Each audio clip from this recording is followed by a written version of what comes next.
Hey there guys, this is Phone Tech Kid, and today I'm going to be reviewing the Oppo Find 5. So I'm sure not that many of you have heard of this device, or the company. Well, the company is Oppo, as I said, and they're known for their Blu-ray speakers around Europe, and not in America though. And this is their first smartphone. So let's see if this should be your next device, and if you should get it over the Galaxy S4 and all the other big ones. So guys, let's get started.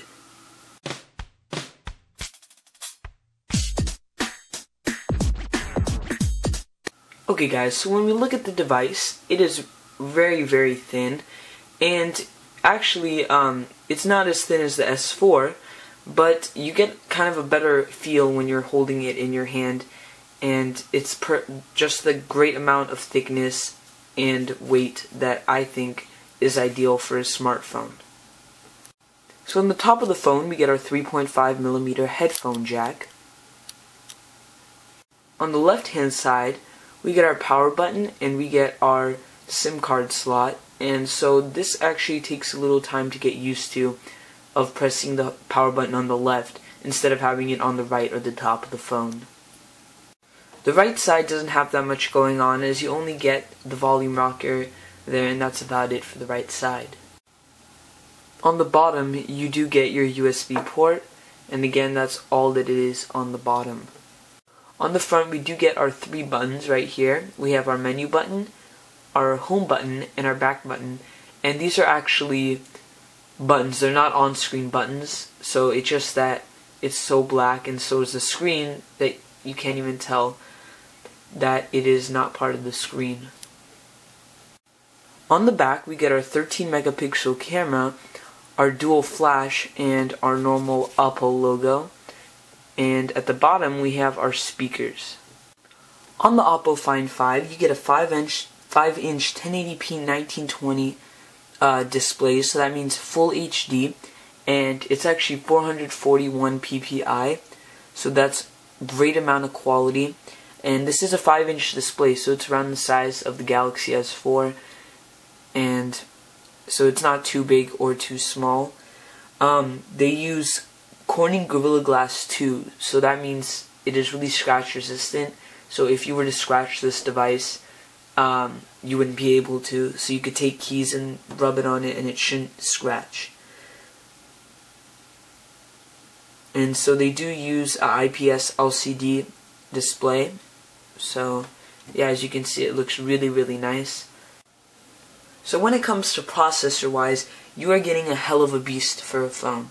So it's a quad-core 1.5 GHz Qualcomm Snapdragon S4 processor. So it is a little bit old, same processor on the Xperia Z, but it's still blazing fast.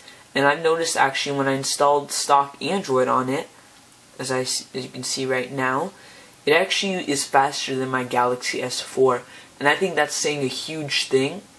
And I think it's really cool how fast this phone performs, even though the processor is still old.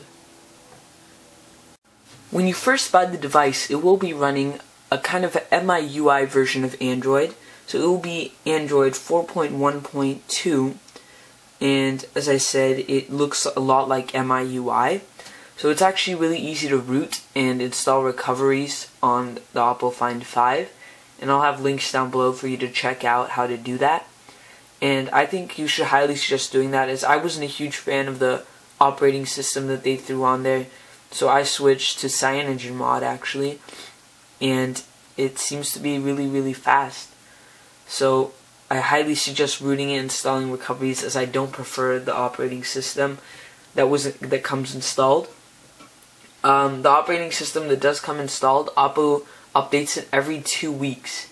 So they actually have their own forums where they go and update every 2 weeks, and I think that's really cool because they actually listen to what people say. So big props go to them for allowing that. When it comes to rooting, as I said, it is really, really easy, and it's actually almost as easy as rooting a Nexus device, which has also been a big up for this Oppo Find 5. So guys, we all know that a camera is really important in a smartphone, or at least it's becoming right now. And when it comes to the camera on this phone, it was kind of an iffy experience. So actually, let me take a quick picture right here just to show you what it looks like. So scroll through here. It takes okay pictures. As I said, it is a 13 megapixel camera, so it should perform great. But a lot of reviewers have been comparing it to the LG Optimus G camera because its quality isn't the best. So, I mean, I've been taking fine pictures with it. What I noticed is when you take a picture and you're shaking, it actually, usually the picture doesn't come out looking shaky, which is very important to me, as for some reason my hands are always shaking when I take a picture, and on my S4 they always end up kind of blurry because of that. Of course, video recording does work perfectly fine, and you do get 1080p recording on your phone. So guys, at the end, which device would I prefer? Right here I have the S4, I have the Oppo Find 5. One thing you can notice is that the Oppo Find 5 is taller than the S4, and actually the bezel is a little bit thinner, so the display almost looks like it's coming off the side of your phone, which I thought is really cool. And at the end, I mean, sadly the Oppo Find 5 isn't supported on all the carriers. You have to get it unlocked, and when you get it unlocked, it'll only work on AT&T and T-Mobile. When on the other hand, the S4 is supported on all the carriers. So I mean, at the end, it's whatever you want to choose. For now, I'm going to be using the Oppo Find 5 as my daily driver. I will still have a bunch of S4 ROM reviews and everything, and Oppo Find 5 ROM reviews. But for now, I think this is the best device out. I have used all the new devices like the HTC One and the S4, and I have to say, guys, I was really impressed of what Oppo did, and this is my next phone. So guys, I hope this video helped you a little bit choose what might be your next device, and if you had any questions about this device. If you guys have any other questions, leave them down below in the description, and I'll make sure to try to answer them. And make sure to give this video a thumbs up, and check out my website, www.phonetechkid.com. Also, do make sure to follow me on Facebook, PhoneTechKid, and follow me on Twitter, @PhoneTechKid. So yeah, guys, I hope you enjoyed this video, and thanks for watching.